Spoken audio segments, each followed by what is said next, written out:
A smart deadbolt with fingerprint scanner and a whole lot more. Let's install it, program it, and check it out.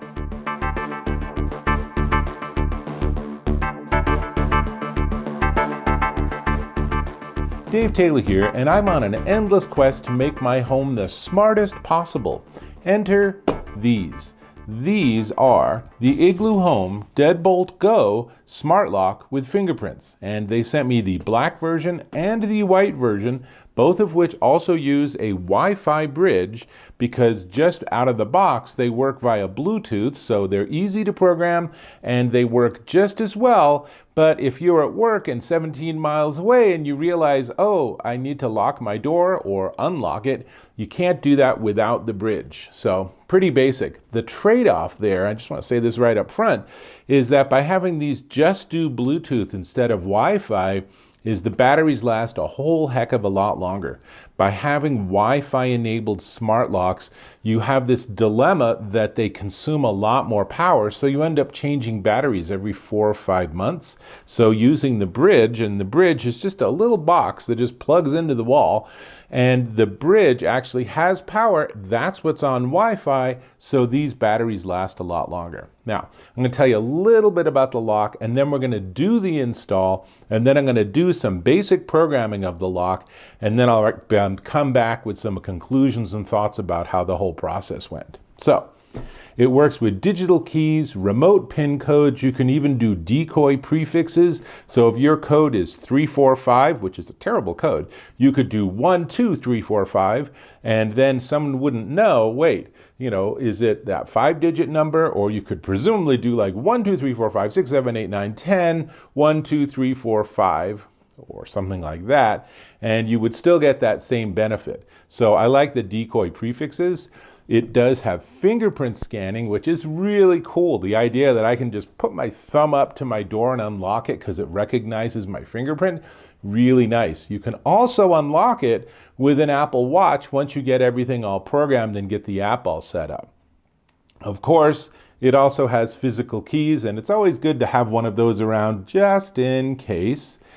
Auto lock option you can set, so if you really want to have it automatically lock after you've unlocked it, maybe give it 30 minutes or something. We'll look in the app, we'll see how that works exactly.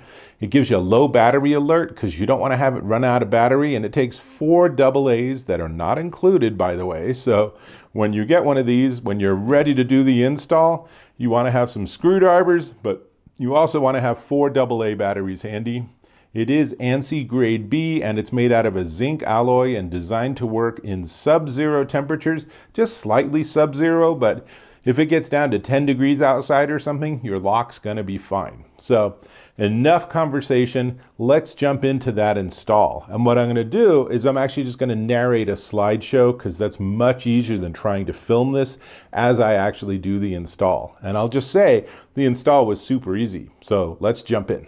As a first step, I always like to lay out all the components to see what I'm working with, and it doesn't have a huge number of parts, but you want to keep track of which screw and which bolt are which. And then I have my tools. You need probably multiple Phillips head screwdrivers, and I had a flathead available just in case.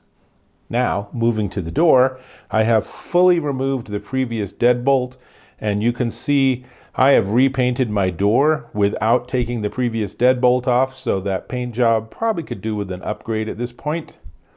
First step is to put the deadbolt in, and in this first shot you can see it's not centered. So I pulled the deadbolt out and twisted it 180 degrees, and then it was longer. It's designed to do that, and now you can see it's centered. And in this close-up you can also see that up is, ingeniously, on the upper side of the deadbolt. That is critically important. Next step is to put the keypad and slide it through the deadbolt so that that flat metal piece is parallel to the ground. You can see that better on this inside shot. Also notice you have to feed the cable through underneath the deadbolt so that the front connects with the actual lock mechanism itself.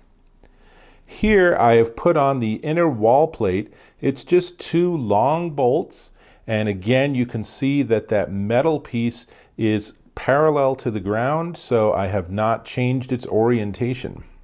On the outside, just as a check, this is the moment to make sure that you have it nice and square with your door, because you can adjust it just a couple of degrees either way. So this is looking pretty good. Back on the inside, that wire now plugs into the little connector on the circuit board, and gently push it all the way in on both sides, sort of as a sort of rocking motion to get it in place. And notice just above my thumb knuckle is the slot that that metal tongue is going to go into. This then screws onto the door with 3 screws, 2 that are hidden behind the batteries and a third one that's at the bottom.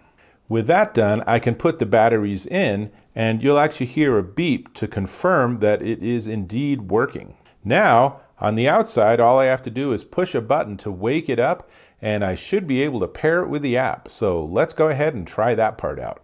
It's installed. Now, let's get this thing working with the app. And as you can see, I have a variety of Igloohome devices. So I'm going to do plus, and we're going to pair a lock or device. And it tells you to push a button to wake it up. So we'll do that. And let's see, there we go.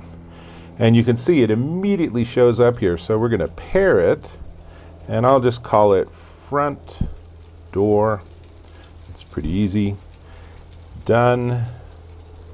Let's see, select which home it's going to be in. It's going to be in this home. And finish pairing. Let's see how it goes. Product disclaimer. Okay, well, I'll read that later. Or maybe not at all, who knows. And now it's actually doing the pairing, and I can hear this beeping. So some progress is happening.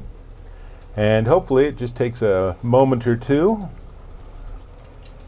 There we go, pairing complete. Let's check for a firmware update. And I like that they make that automatically one of the steps you have to go through. Firmware's up to date. Excellent. Open and unlock your door, then tap on the calibrate button. So I've already actually done that. So it did want me to actually open the door when I did that, but since I know it's all aligned and everything's in good shape, it is good to go, and it's figured out that it is on the right-hand side, so it unlocks. If you're inside looking at the lock, it unlocks to the left. So all looks good. It's 100% batteries. And let's, first off, it's locked, so let's unlock it. And now it's unlocked. And just to do the other half of that, let's lock it. And now it's locked.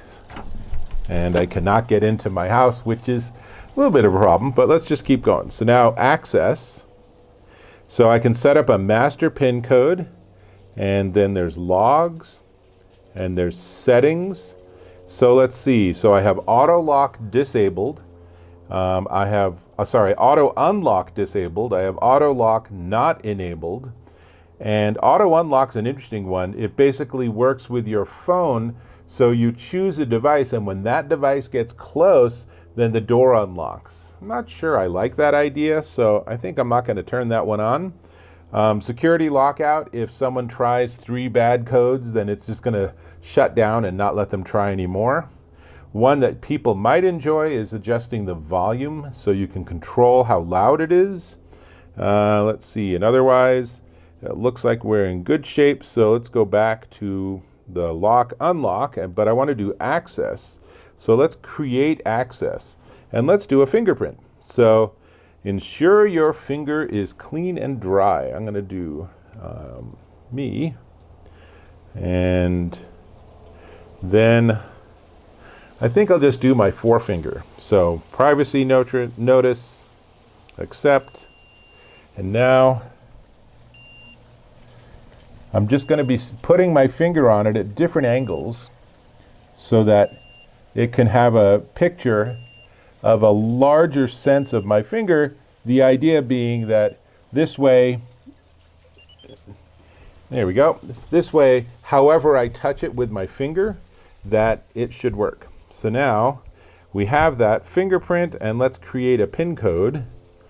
And we'll do a custom PIN via Bluetooth, and we're going to do, remember what I said, 3, 4, 5, 6? Let's do 3, 4, 5, 6. That's a terrible code, but we'll just go with it. And we'll have this be a permanent code. And let's see, create access. Oh, and this is demo. So create access. So PIN code created. I don't want to share it with anyone. So now let's give it a shot. So now the door is locked. Ready? Let's try my fingerprint. And unlocked. Sweet.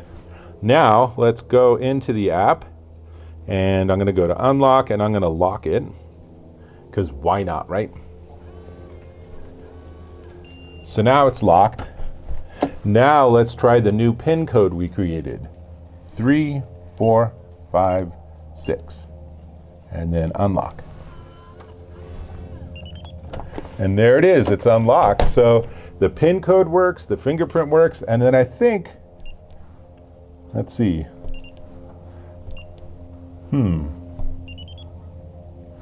Have to figure out how to lock it from the outside. That's the one thing that's not obvious here. But be that as it may, you can see I have now set up a PIN code that's permanent. I could set up another one that just works certain hours or maybe just for a week. And I can set up, I can use my phone, I can use my Apple Watch. There's a lot of flexibility here, and it's really easy to work with. So now I can see, here's my front door, and it shows that it's locked. Let's see. So, oh, I see. So that's just a generic icon. So let's push that. And now it says it's unlocked. So it might have gotten a little confused, because as you can see, it's unlocked, but the icon still shows locked. So I think that is just a generic push this button to unlock the door. So to actually lock it, I need to go to the next screen. And there it's locked. So that's pretty straightforward. And there must be some way, I'll figure out, there's some way from the outside that you can push a button and get it to lock the door. I'll get that figured out. But that's the basic example here. And you can see that the install was pretty darn easy. This programming is pretty darn easy. There's a lot to like here.